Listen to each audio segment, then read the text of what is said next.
রাজধানী ঢাকায় সকাল থেকেই থেমে থেমে বৃষ্টি ঝরছে। এমন বৃষ্টি কতক্ষণ থাকবে জানিয়েছে আবহাওয়া অধিদপ্তর। শুক্রবার সকাল ৭টা থেকে পরবর্তী ৬ ঘন্টার দেওয়া পূর্বাভাসে এই তথ্য জানানো হয়েছে। এতে বলা হয়েছে, আকাশ মেঘলা হতে মেঘাচ্ছন্ন থাকতে পারে, সেই সঙ্গে বৃষ্টি বা বজ্রসহ বৃষ্টি হতে পারে। এছাড়াও ঢাকা সহ দেশের ৯ অঞ্চলে ঝড়ের সতর্কতা দিয়েছে বাংলাদেশ আবহাওয়া অধিদপ্তর। এসব অঞ্চলে সর্বোচ্চ ৬০ কিলোমিটার বেগে বজ্রবৃষ্টি সহ ঝড় হতে পারে বলে জানিয়েছে সংস্থাটি।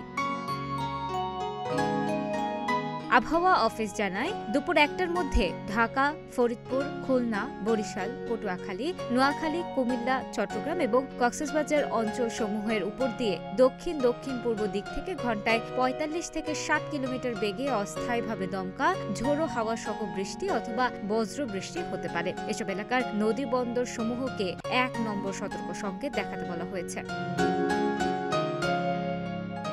এছাড়াও সন্ধ্যা ৬টার মধ্যে রংপুর, রাজশাহী, ময়মনসিংহ, ঢাকা, খুলনা, বরিশাল, চট্টগ্রাম ও সিলেট বিভাগের অধিকাংশ জায়গায় অস্থায়ীভাবে দমকা হাওয়া সহ হালকা থেকে মাঝারি ধরনের বৃষ্টি, বজ্রসহ বৃষ্টি হতে পারে। সেই সাথে সারা দেশের কোথাও কোথাও ভারী থেকে অতি ভারী বর্ষণ হতে পারে। এছাড়া সারা দেশের দিনের তাপমাত্রা সামান্য বাড়তে পারে এবং রাতের তাপমাত্রা প্রায় অপরিবর্তিত থাকতে পারে।